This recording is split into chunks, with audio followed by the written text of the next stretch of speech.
এই ছাত্রলীগ নিষিদ্ধ করে দিন। যারা আমার মায়ের বুক খালি করবে তারা এদেশের শিক্ষাঙ্গনগুলোকে কসাইখানায় পরিণত করবে। আমার মায়ের সন্তানেরা পড়তে গিয়ে লাশ হয়ে মায়ের করে ফিরে আসবে। এমন ছাত্র রাজনীতি আমরা দেখতে চাই না। অবস্থা অনেকটাই এমন, আজ বাংলাদেশকে ভালোবাসাই সবচেয়ে বড় অপরাধে পরিণত হয়েছে। দেশের স্বার্থে কথা বলবেন, পিটিয়ে মারবে, অভিযোগ করবার কোনো জায়গা নাই।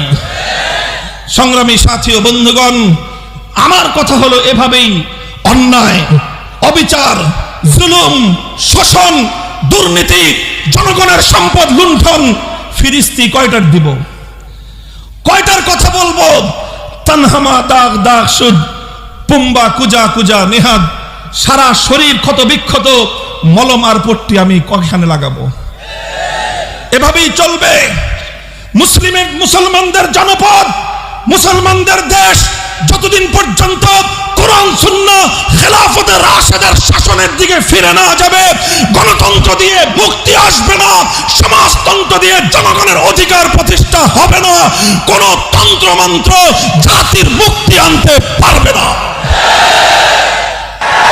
সঙ্গে কূটনৈতিক সম্পর্ক ছিন্ন করেন। এর জন্য যদি ইউরোপীয় ইউনিয়ন আমাদের উপর কোন অবরোধ আরোপ করতে চায়, ইউরোপীয় ইউনিয়নকে বৃত্তাঙ্গুলি প্রদর্শন করেন। অর্থনীতি যদি ধস নামে আমরা পেটে পাথর বেঁধে জীবন ধারণ করব, 3 বেলার পরিবর্তে 1 বেলা করে আমরা আহার গ্রহণ করব। আহার গ্রহণ করতে না পারি, নবীর ইজ্জত পক্ষে ধারণ করে জীবন দেওয়াকে নিজেদের জন্য গৌরব মনে করব।